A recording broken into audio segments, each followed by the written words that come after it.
Hello student. तो आज हम मेज़र ऑफ सेंट्रल टेंडेंसी में मीन क्या होता है, मीडियन क्या होता है और मोड क्या होता है उसके बारे में देखें और कैसे हम इसको लॉन्ग और मेथड से कैलकुलेट कर सकते हैं। तो सबसे पहले बात करते हैं हम मीन की। मीन जिसको हम एवरेज भी कहते हैं। कोई भी डाटा अगर हम जहाँ से भी कलेक्ट करते हैं, जब उसको एनालाइज करते हैं तो उसमें से हम उसकी एवरेज निकालते हैं, तो उसको हम मीन बोल सकते हैं। मीन को निकालने के दो तरीके होते हैं, एक हम लॉन्ग मेथड से निकालते हैं और एक हम शॉर्ट मेथड से निकालते हैं।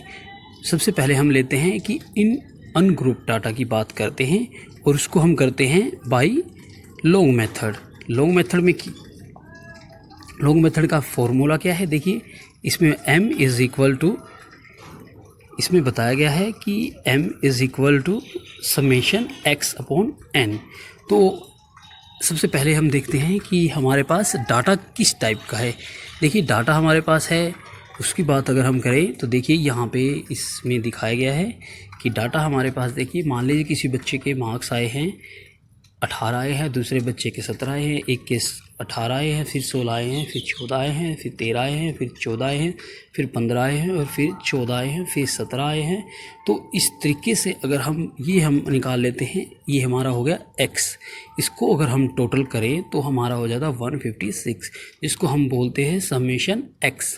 और n इक्वल क्या है कि नंबर ऑफ स्टूडेंट्स, कि कितने नंबर ऑफ स्टूडेंट्स हमारे पास है, वो हो गया m इज इक्वल, अगर हम इनकी काउंट करें कि फर्स्ट के कितने आए थे और ऐसे टेंथ के कितने आए थे, तो ऐसे हमारा टोटल नंबर यहाँ पे निकलता है n is equal number of frequency, या ये कह लीजिए नंबर ऑफ स्टूडेंट। तो 156 को अगर हम n मीन्स 10 से डिवाइड करते हैं तो इसका आंसर आता है 50, तो इसका आंसर आता है 15.6। ये हमारा इसका आंसर होता है। आइए हम अब इसको कैलकुलेट करते हैं हम शॉर्ट मेथड से।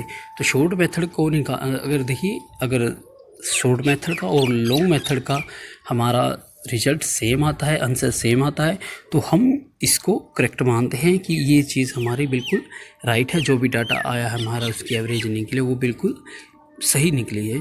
तो देखिए अगर हम बात करते हैं शॉर्ट मेथड की, इन शॉर्ट मेथड क्या होता है, कोई भी आंकड़ा हमारे पास है उसका हम मीन निकालते हैं बाय शॉर्ट मेथड। और अनग्रुप डाटा हमारे पास है, देख लीजिए इसका फॉर्मूला क्या है हमारे पास। देखिए इसका फॉर्मूला ये है हमारे पास, m is equal summation f(x) upon n। देखिए अब f क्या होता है और x क्या होता है और n क्या होता है, ये हम जानेंगे ऊपर।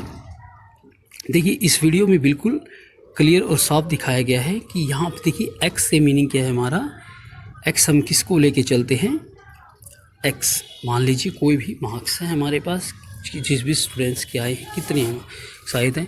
f क्या है हमारे पास, फ्रीक्वेंसी है। f(x) क्या है हमारे पास, f इंटू जो हमारे पास f क्या था, फ्रीक्वेंसी थी, और x क्या था हमारे पास, मार्क्स थे। तो हम देखते हैं कि 18 मार्क्स कितनी बार आए हुए हैं। तो देखिए फर्स्ट रो में जो हम देखते हैं कि 18 मार्क्स है जो दो बच्चे को आए हुए हैं, तो टोटल f(x) की वैल्यू निकालें तो हमारे पास 36 हो जाता है। सेकंड देखते हैं हम 17 मार्क्स कितनी बार रिपीट हुए हैं, तो दो बच्चों के 70 मार्क्स आए, तो इसी की f(x) हम निकालते हैं तो 34 आता है। फिर अगले की देखते हैं 16 मार्क्स कितने बच्चे को आए, तो सिर्फ एक बच्चे को आए हैं, तो f(x) की वैल्यू कितनी होगी, 16 होगी।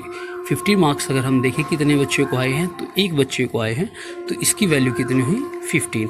14 मार्क्स देखते हैं हम कितने बच्चों के रिपीट हुए हैं, वो 3 बच्चों के रिपीट हुए हैं, तो अगर हम इसकी मल्टीप्लिकेशन करते हैं तो वो हमारा 42 आता है। ऐसे ही 13 की अगर हम देखें 13 मार्क्स कितने बच्चे के हैं, तो वो एक बच्चे को आया हुआ है, तो f(x) की वैल्यू कितनी होगी, वो 13 होगी। देखिए हमें अगर हम बात करें हम फॉर्मूला की, तो हमारे पास फॉर्मूला क्या था, m is equal summation f(x) upon n।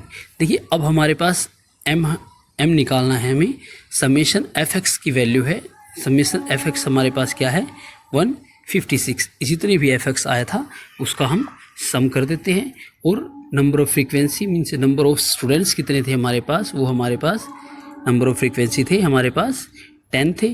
तो हम क्या करते हैं, फॉर्मूला के हिसाब से चलते हैं। इस फॉर्मूला के हिसाब से देखिए यहाँ पे अगर हम आते हैं तो क्या लिखा हुआ था यहाँ पे, एफ एक्स की वैल्यू कितनी है 156 और नंबर ऑफ स्टूडेंट्स कितने थे हमारे पास 10, n इज इक्वल 10 और 156 को अगर हम 10 से डिवाइड करते हैं तो हमारे पास आंसर आता है एग्जैक्ट 15.6 जो हमारा आया था ऊपर। अगर हम देखें तो वो हमारा ungroup data by long method same result यहाँ पे रिपीट होता है। तो इसका मतलब ये है कि जो भी हमारे पास डाटा आया है उसकी एवरेज जो हमारी आई है 15.6 आई है, कि पर बच्चे के मार्क्स अगर हम निकालें तो वो एवरेज 15.6 आई है। तो दोनों में वैल्यू सेम है, तो इसके बेस पे हम पता लगा सकते हैं कि जो हमारा ये रिज़ल्ट आया है वो बिल्कुल एक्यूरेट है, बिल्कुल सही है। Thank you very much. Long method जानने के लिए हम दूसरी वीडियो को फॉलो करें।